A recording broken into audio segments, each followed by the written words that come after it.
welcome to your weekday Cup of the Word. We are back into the Psalms again. So we're going to start here in Psalm 51 as we pick right back up in that section of the books of wisdom. Psalm 51 is a very poignant psalm, and it is one rooted within the context of David's life. So in order to truly appreciate it, you have to understand when David wrote it.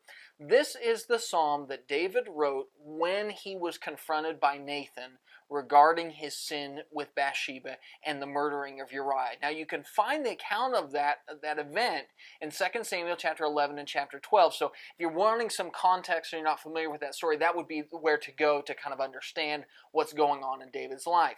Now, here's the deal. What Psalms do so very well is highlighted in this particular psalm. If you look at David's response in 2 Samuel 11 and 12 to being confronted with sin, you only get to see what David did. What did David do when he realized he had sinned so greatly and it hit him? Psalm 51 tells you how he felt. It's a totally different side of it. It's from the inside of his heart instead of the outside and just seeing the fruits of it. And as you look at Psalm 51, you get to see David's character. And David sins like anybody else. But when David realized what he had done and that he turned his back on God and sinned against God in all of these things and become proud and arrogant in his heart, he is racked with guilt. It just tears him up inside. And that is the David that we know, a man after God's own heart. Psalm 51 shows you his heart in sin.